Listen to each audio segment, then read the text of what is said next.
So today's topic is we are going to talk about heat-related illness in children. Heat stress is the medical term which is given to any child or any person, not necessarily child only, even an adult, who is exposed to extreme heat for a long time. And because of certain reasons, he is not able to maintain his or her body temperature, and the body temperature goes on rising, which results in certain symptoms which are seen in these people who are exposed to heat. This is generally the beginning of the heat related problems that we see in children. So, heat stress is actually the first stage of heat related problems. If they are not taken care of at this stage, then it can progress to the next level and to the next level, finally reaching the final stage of heat related illness known as heat stroke. Now, heat stroke is a term which is given to a medical emergency, which is seen because of heat related problems in people, where the person who is suffering from heat stroke might have to be immediately rushed to the nearest hospital, sometimes even admitted in an ICU, and very immediately and very effectively with good monitoring, the treatment has to be started as early as possible. So heat stress is what somebody could manage at home or at the level of a local doctor, whereas heat stroke is which may need management in an ICU in the nearby hospital. So that is the difference between the two.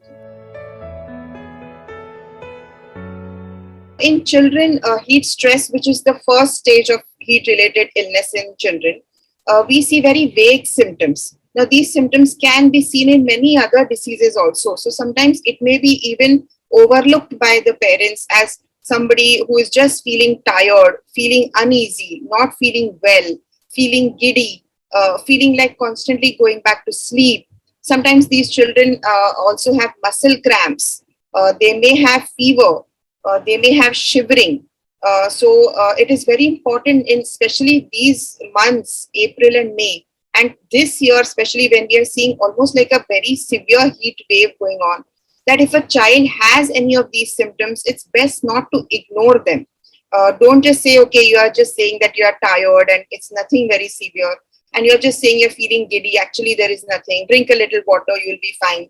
So I suggest that parents should not take these symptoms very lightly and always ask their child if there has been exposure to the sun. Suppose if the child has been going to school and has had a PT period, for example, he's been playing in the sun, and then he gets these symptoms, then they have to take it seriously and consider it as a part of heat stress and treat it as soon as possible.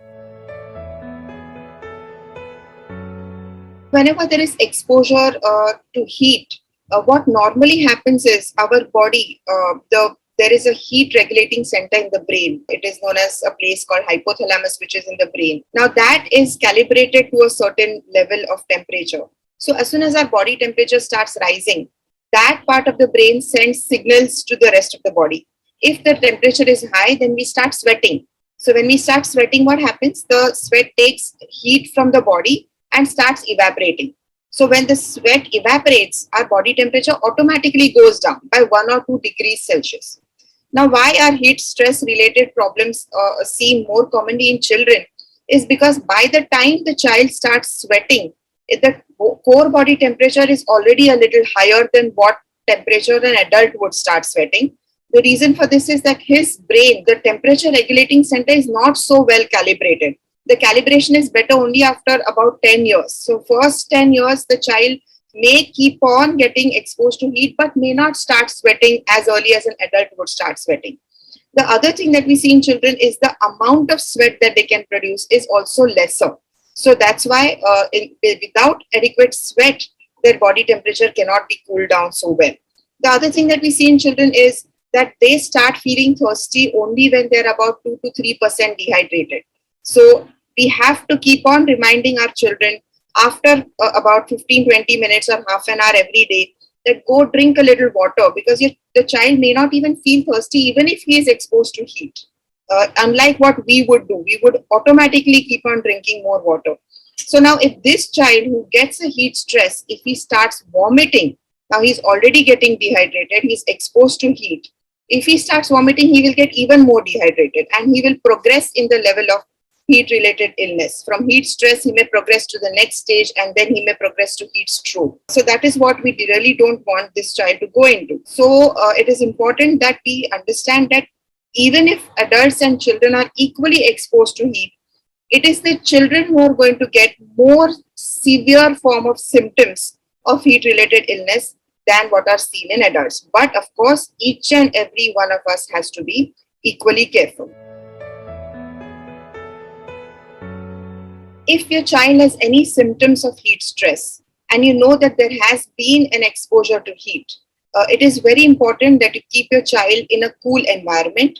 Especially I have seen if this child is getting fever and starts shivering, then the parents do exactly the opposite. They switch off the fan, they put more warm clothing on the child because he's shivering. And can you imagine that that is only going to worsen the situation? So even if your child has a little bit of shivering, do not put any warm clothing on him. In fact, remove all tight clothing. Make him wear loose clothes, breathable clothes such as cotton clothes. Then it is very, very important to give him a lot of water to drink. And if possible, even a little cold water is fine. If the child starts getting fever, in fact, if you visit your doctor, you will notice that if the doctor suspects heat stress, then in fact, he will put a cotton towel in cold water and immediately wrap the child's body with it. This helps in getting the temperature down much faster. And when the temperature is brought down, then the bad effects that high temperature can have on the internal organs of this child will be minimized to a certain extent. So what can be done by the parents, apart from precautionary measures, which we will be talking about, is at that time to make him wear loose clothes, breathable clothes, to make him sit in a cool and dry place, switch on the fan, if possible, switch on the AC also, give him a lot of water to drink. If possible, also give water which contains salt and sugar, so something like a electral water, glucon C, that is also fine to give to your child. Don't immediately make him drink the whole of it because he's already feeling a little nauseated, but 4 to 5 sips every 5 minutes he can keep taking till he starts feeling better. If the symptoms continue, if the symptoms worsen over the next 1 hour, then he should not be waiting at home. The parent should immediately take him to the nearest doctor, because this is when to see the doctor. But the parent should also know when is it that they should not even visit the doctor, but immediately pick up their child and reach the nearest hospital. So we call these as red flags of heat related illnesses. That is when you are suspecting possibility of a heat stroke. So this child will have, like I said, continuously worsening symptoms which have already begun. Second is, more than 1 hour is over and you have done everything. You have given water to drink and all the other measures which we mentioned earlier, but the child is not getting better. Third is, if there is any kind of altered sensorium. In medical terms, altered sensorium. In layman terms, it is when the child is drowsy, very sleepy, or there is some confusion. He is not like usual. He is not able to talk properly. He is not responding properly to your questions. So any kind of mental uneasiness that the child is facing, and if it goes on increasing in spite of hydrating the child well, or if his body temperature is more than 104 degrees Fahrenheit, these are the 4 points where the parent should quickly pick up their child and take him to the nearest hospital where emergency facility for treatment is available. So the most important part is to how to protect your child from heat stroke, because the prevention is always better than cure. And here I would like to stress that if you pick up that this problem is looking like a heat stress related or heat illness related mild symptoms, and you treat it then and there, then your child will not progress to heat stroke. And that is what should be picked up by parents before the child reaches the doctor. So that's why I specifically mentioned, if there is an exposure to heat and there are symptoms which are mild, please do not ignore them. Take proper actions and prevent this child from getting dehydrated, or prevent this child from getting into a confusional state or from getting into a very high fever. Now, very important, that how will you prevent this from happening altogether? So what the parents as well as the teachers in the school, as well as sports teachers are always told in these seasons when there is a heat wave, is that please do not expose the child to afternoon sun, which is directly overhead. Now that is the worst time to be outdoors and to be sweating and playing in the outdoor sun. So if at all some activities are required outdoors, they could be done in the morning or later on in the evening.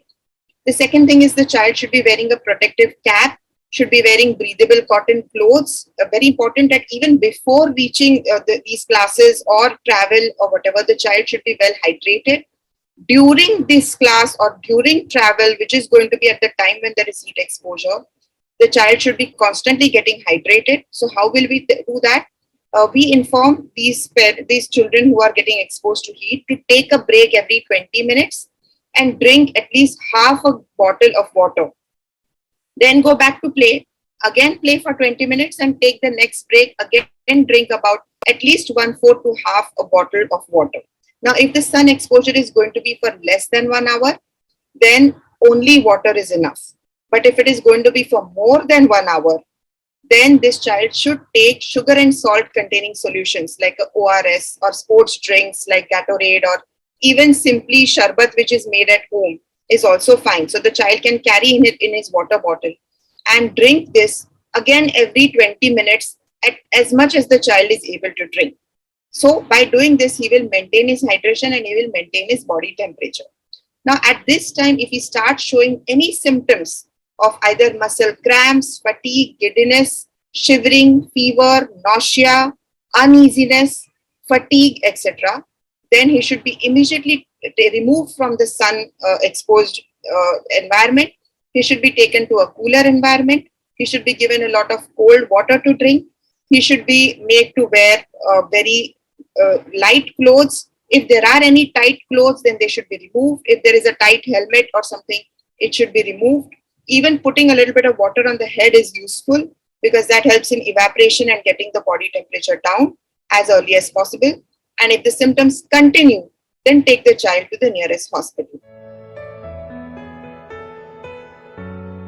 So all I can say is I'm hoping that this heat wave ends soon. Actually, over the last 10 years, there have been days in April which have been the hottest. I don't know how May will be, but I'm sure it is going to be hotter than what it was in April. So please take all precautions, stay indoors, especially in the afternoon. Keep drinking a lot of water. Take care of your children who can be exposed to heat and suffer. Plus, May is the time of vacation, so many people will be traveling. And during travel, do not forget to keep yourself well hydrated.